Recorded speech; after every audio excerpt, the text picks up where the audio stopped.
Yo everybody, my name is Kaspi, and you may not be able to tell, but I'm using that ninja suit from Phineas and Ferb. Deactivation sound.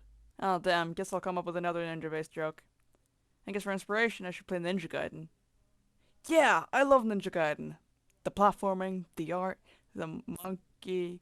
Why is Ree red now? I thought he was purple? Ah crap, this is Cyber Shadow, isn't it? Cyber Shadow, Cyber Shadow, Cyber Shadow, Cyber Shadow! Cyber Shadow is the first game by Mechanical Head Studios and was published by Yacht Club Games. Yacht Club Games is definitely what turns heads here, but that doesn't stop this game being amazing. It's a good first outing from Mechanical Head Studios is all I'm saying. If you don't know, Yacht Club Games made people realize that love still exists by releasing the critically acclaimed game Shovel Knight in 2014.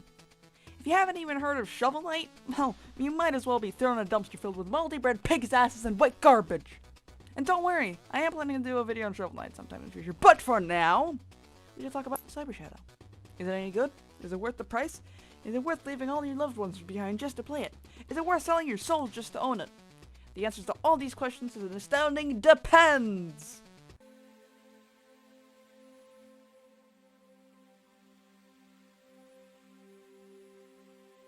There it is. Cyber Shadow. I love how the text fades in and slowly reveals the word Cyber Shadow. Once you press the start button, you see the proper menu with mysterious music and a sort of motherboard look. It is simple and elegant. Funny enough, that's how I describe a house burning down. Then the police comes and says, Hey, get down! You're under arrest for arson! and I respond with, But sir, it's simple and elegant. Then they say, That's true, but not good enough for the courts, you big bulming arsehole! and I just ranted for too long. Cyber Shadow, much like Shovel Knight before it, is a platformer, although as alluded to in the intro, more in the style of Ninja Gaiden than Mega Man. You play as Shadow the Hedgy Wedgy Boy. No, wait, that's wrong. Shadow the Ninja Guy, the guy who plays Fortnite, I think. Who, I guess, lost all his powers to Hiroshima. Once you land down on the ground, you get greeted by this little fella, and you can kill him, fucking idiot! Ha! Get wrecked. After this, there's tidbits of stories throughout the game. I wish I paid better attention to this, though. After a while, I just started skimming through the story and wondering, who's this holographic waifu, and why do I suspect Rule 34 has already taken full effect? The game starts off in Chapter 1, the geothermal towers, as expected, and all the way up to Chapter 10.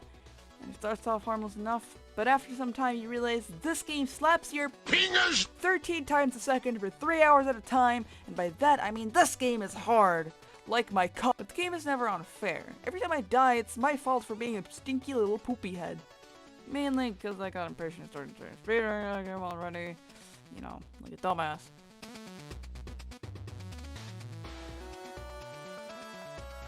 Wow, that is an amount of deaths that I know of.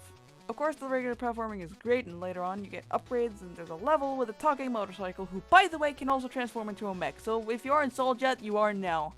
Yeah, look at him go! Actually, the motorcycle part was pretty hard and I died a lot. Oops. Speaking of abilities, they exist! You have things like Spider-Man, Lunk, and Deja Vu!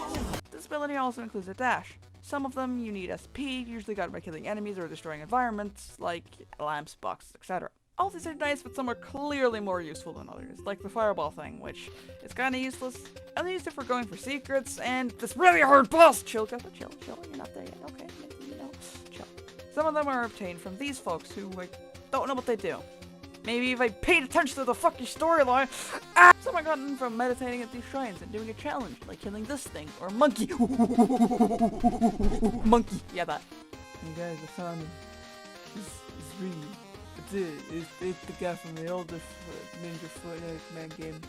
The abilities enhance the platforming a bunch. The most notable is the HOP! Which is nice both because it allows you to dash downwards, but also because it's basically a double jump before you get the double jump.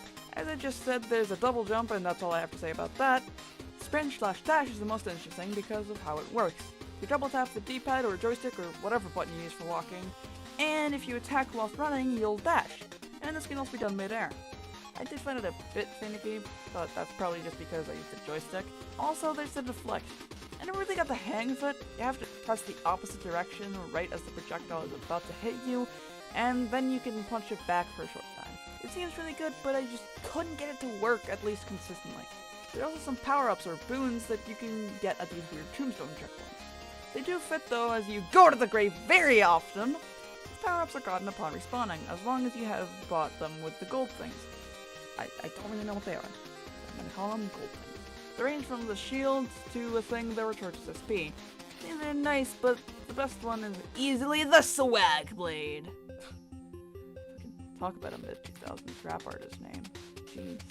In actuality, I ended up not buying them late game, as I felt a bit meh. You have things like the Salvager, which does something, I think. Now, if you haven't noticed yet by using your eyes, this game is beautiful. The amazing pixel art never lacks throughout the entire game, with even things like the rain in Chapter 9 being pretty cool. The characters and enemies are well designed, I especially like Shadow's design. It's so nice and looks perfect. I also like the boss designs a lot, which I'll get to later. I also love the cherry leaf petals here. It's so amazing, and also they look weirdly tasty. One department that looks especially good is the cutscenes. As I said earlier, I didn't pay attention to the story that much, but the little I saw looked amazing. They're filled with very nice pixel art that I love so much, I could show it up my ass. Okay, maybe not that much. There are 2 times in the game where you'll go through these kind of auto-scroller areas. One's a boss, so I won't spoil that one, and the other is traveling across this boat in here. Seriously, this was way harder than it should have been. It was something I wanted to mention though, because I felt they were kind of neat. Oh, and did you hear that? Of course you did! It's the music. The music is fantastic, it's a bit forgettable, but I do remember absolutely jamming the fuck off to this final boss. But if it's the calming music of the ruins, the mechanical sounding reactor, or the upbeat amazingness that is Mecha City, you'll be pleased with the music as a whole. But my god, the final boss theme is amazing. And speaking of bosses, I want this to be a somewhat spoiler-free review, but I also want to talk about the bosses, so if you care about that, skip to this time. The bosses in this game go from pretty good to infuriatingly infuriating. They rely heavily on patterns, which isn't bad per se, but can make them either laughably easy or annoyingly bullshit. It really depends. The Mecha Dragon, for example. That guy can jump off a microwave into a pit of glass shards and lemon juice. Seriously. This is a boss that I mentioned earlier that I didn't want to spoil. First of all, you have these guys that, when you kill them, turn into platforms. But they are really annoying, especially when you don't have the lasers anymore, as they're necessary to beat the boss, or else you can't really do anything. Then the dragon swims around until he pops out and tries to either shoot you in the face with fire or electrocute the water. Oh, and he can also destroy the platforms that you just blasted. The best strategy is to keep that blaster for as long as you can to destroy the platforms and blast them with fireballs, as you get SP for free to the platforms. As for some of the non-Mecha Dragon bosses, we also have the Tunnel Cleaner. This is the auto-scroller survive for as long as you can thing. I'm good at writing scripts. I swear. Like, this. Whatever. He wasn't too annoying, but has some pretty cool music. He fires out these things, which were a slight pain to destroy, but whatever. You have the reoccurring boss, Apparator. I think that's how you say it. He steals your girl in the beginning and it's like, you shouldn't be in our clan, you scrub. And that's when I realized I didn't pay attention to the story. Oops. And this is where I'll put another spoiler warning, because now I'm going to get into the final boss. So once again, if you don't want this to be spoiled, skip to this timestamp. The final boss is initially against the Apparator, who is a weak-sauce little bitch! Okay, not actually, but he does flex that he has your girl and that you're a little scrub.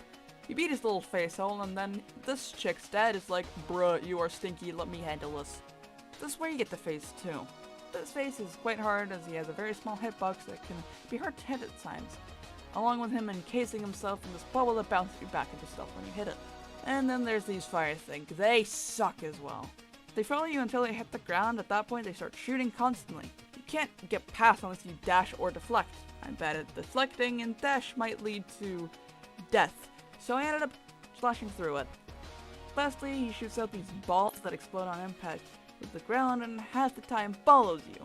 But if you manage to kill him, you are done. With phase 2, next up is phase 3, motherfucker! We end this Infinity War bullshit, bitch! This one is honestly the easiest, but since I would come here with little health, usually only like 1, I'd still die here. The only health you get is from Mr. Waifu Stealer, who only gives you health sometimes. Other times he's like, nah, you good fam. But has these giant pimples you need to pop, so you can get these upgrades, I guess. One's a shield for the fire, one gives you these platforms for these fuckers, and one gives you a projectile.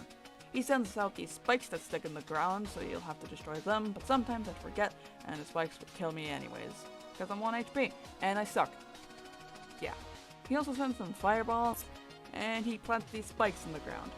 Overall, the boss was fun, fair, yet challenging, and I was very happy when I beat him.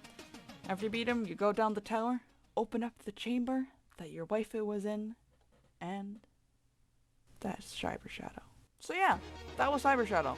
Very good game that I'd recommend if you want a challenge. Took me about 10 hours to beat, but that is a long time if you ask me. A lot of that was just going as fast as I could because I wanted to.